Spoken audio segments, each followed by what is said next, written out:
3 jaja, 200 grama šećera, opcionalno ako imate 2 vanil šećera, dobro miksati, može ručno ili uz pomoć električnog miksera 2-3 minute, 150 ml, to jest 1,5 decilitar ulja, 200 ml, to jest 2 decilitre hladnog mlijeka, 150 grama glatkog pšeničnog brašna, pola standardnog paketića praška za pecivo, to je oko 6 do 7 grama, prstohvat 2 soli,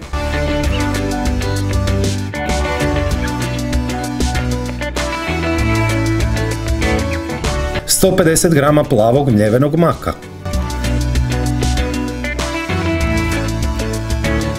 kalup 35 x 20 cm premažite s malo maslaca ili namastite i pobrašnite, a višak brašna maknite, to jest otresite. Peći u sredini prethodno zagrijene pećnice na 170 stupnjeva narednih oko 40 minuta s uključenim gornjim i donjim grijačima.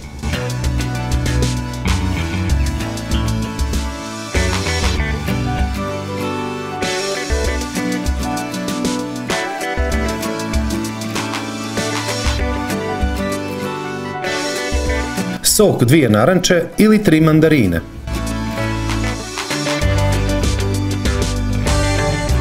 Sto grama bilo kojeg džema, pekmeza ili marmelade, najbolje od marelice, ali ja sam u nedostatku stavio od višanja. Ponavljam, može bilo koji, budite bez brige. Opcionalno po želji žlica ruma. Kuhati 4 do 5 minuta na laganoj vatri.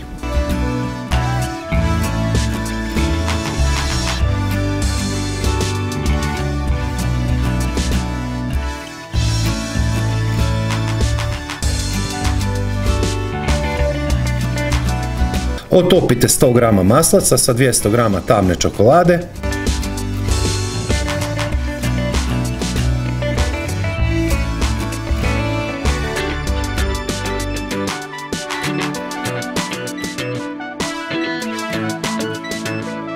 Ohladite prvo 20 minuta na sobnoj temperaturi, pa tek onda kolač spremite u hladnjak. Kada primijetite da je glazura očvrsnula, spremno je za posluživanje. Ispod svakog mog videa je pisani recept, popis sastojaka, postupak i savjeti koji nisu stali u ovaj video, ali i preporuke za brojne slične brze kolače koje bi volio da pogledate i naravno isprobate.